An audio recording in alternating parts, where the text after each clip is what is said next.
मैं मानती हूँ, लेकिन जो तुम कह रहे हो वो नहीं हो सकता। मेरा नाम राबिया है, मेरी शादी हो चुकी है, मैं एक गांव में अपने शोहर के साथ रहती हूँ।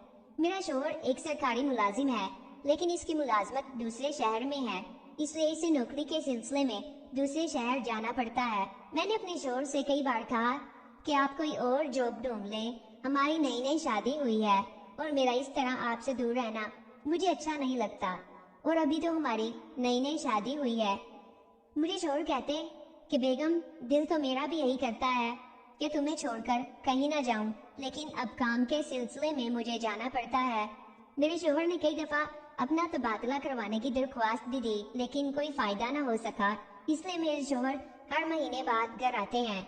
मैं घर पर अकेली ही होती हूँ और बोर होती रहती हूँ। मैं खुद पढ़ी लिखी हूँ, इसलिए मैंने घर में एक ट्यूशन सेंटर खोल रखा है, जहाँ मैं 8वीं जमात से लेकर 10वीं जमात के बच्चों को पढ़ाती हूँ। मेरे ट्यूशन सेंटर में मोहल्ले के तमाम बच्चे और बच्चियाँ आती हैं। इस तरह मैं बच्चों को पढ़ाकर वक्त गुजारी भी करती हूँ और पैसे भी कमा लेती हूँ। एक दिन मामूल के मुताबिक बच्चों को पढ़ा रही थी कि दरवाजे पर दस्तक हुई।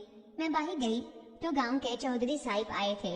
वो अपने बेटे के साथ लाए थे। मैंने चौधरी साहिब को बैठक में बिठाया और इनके लिए चाय बनाई। चौधरी साहिब ने मुझे कहा, बेटा, आज तुम्हारे लिए एक काम लाया हूँ। तुम बहुत पढ़ी लिखी हो और गांव के सब बच्चों को पढ़ा रही हो, ये बहुत अच्छी बात है, मैं बहुत खुश हूँ। मैं चाहता हूँ कि बेटा तुम मेरे बच्चों को भी पढ़ाओ। ये नालायक पिछले 2 साल से मैट्रिक में फेल हो रहा है और मैं इसकी वजह से बड़ा परेशान रहता हूँ। जब मैंने इनके बेटे को देखा तो उम्र से तो काफी छोटा लग रहा था, इसकी दाढ़ी मूंछ भी नहीं आई थी। मैंने चौधरी साहिब से कहा, ये तो अभी काफी छोटा सा है और मैट्रिक में 2 बार फेल हो गया है, मुझे तो ये 7वीं 8वीं जमात का बच्चा लगता है। क्या चौधरी साहिब ने कहा, तुम इसको बच्चा मत समझना, ये तुम्हारी सोच से भी ज्यादा तेज है। मैंने कहा, चलो ठीक है, मैं अपनी पूरी कोशिश करूंगी। अगले रोज से उजैर ने अकेडमी आना शुरू कर दिया। पहले 2-3 दिन तो सब कुछ ठीक था, लेकिन इसके बाद इसने शरारतें करना शुरू कर दी। कभी किसी को छेड़ता तो कभी किसको तंग करता। इसने 2 हफ्ते के अंदर ही उधम मचा दी। इसने सबकी नाक में दम कर रखा था, लेकिन दिन ब दिन इसकी शरारतें बढ़ती ही जा रही थी और ये अकेडमी आता तो बड़ी वहशियाना नजरों से मुझे देखता, जैसे मुझे अभी खा जाएगा। मुझे इसकी हरकतें समझ आ रही थी। आखिरकार मैंने तंग आकर फैसला किया कि इसका टाइम चेंज कर दूं। सब बच्चों को मैं 3 से 5 तक पढ़ाती थी, उजैर को मैंने 5 से 7 का टाइम दिया। इसने भी मेरी बात मान ली।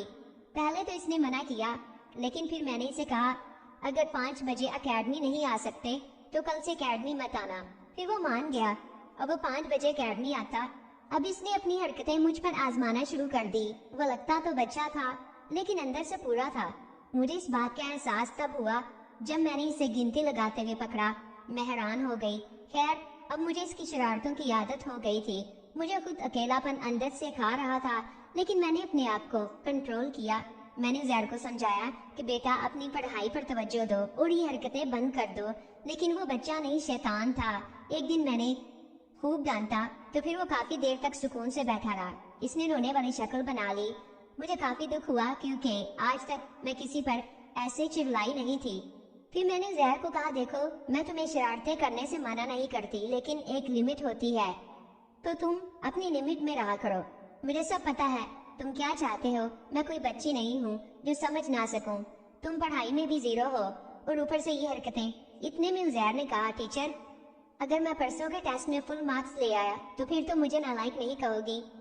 मैंने दिल में सोचा, अच्छे मार्क्स और ये हो ही नहीं सकता। मैंने कहा, ठीक है उजैर, अगर तुम जीते तो मैं तुम्हें नालायक कहना छोड़ दूंगी और इस दिन कोई पढ़ाई नहीं करूंगी।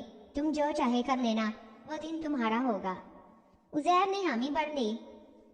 2 दिन तक इसने कोई शरारत न की, पढ़ाई में मगन रहा। मैं देख के हैरान थी, लेकिन मैंने सोचा इसने 2 दिन में क्या ही कर लेना है।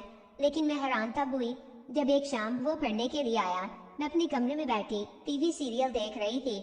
इसने आते साथ मुझे टेस्ट दिखाया और कहने लगा, टीचर, मैंने कहा था ना मैं नालायक नहीं हूँ। मैंने जब टेस्ट देखा तो हैरान हो गई। मैंने कहा, जरूर तुमने चीटिंग की होगी। तो कहने लगा, नहीं टीचर, आप चाहें तो मुझसे सुन भी सकती हैं। मैंने इसे 2-4 सवाल सुने और इसको वाकई ही आता था। फिर इसने कहा, टीचर, आपने कहा था मैं जो चाहूंगा आप मुझे वो देंगी। मैंने कहा, हाँ बिल्कुल, کیا چاہیے تمہیں؟ جب عزیر نے مجھے بتایا تو میں نے عزیر کو کہا نہیں نہیں، یہ نہیں ہو سکتا، یہ تم کیسی باتیں کر رہے ہو؟ اتنے میں عزیر نے ٹی وی بند کیا اور مجھے دیوار کے ساتھ آدھا گھنٹہ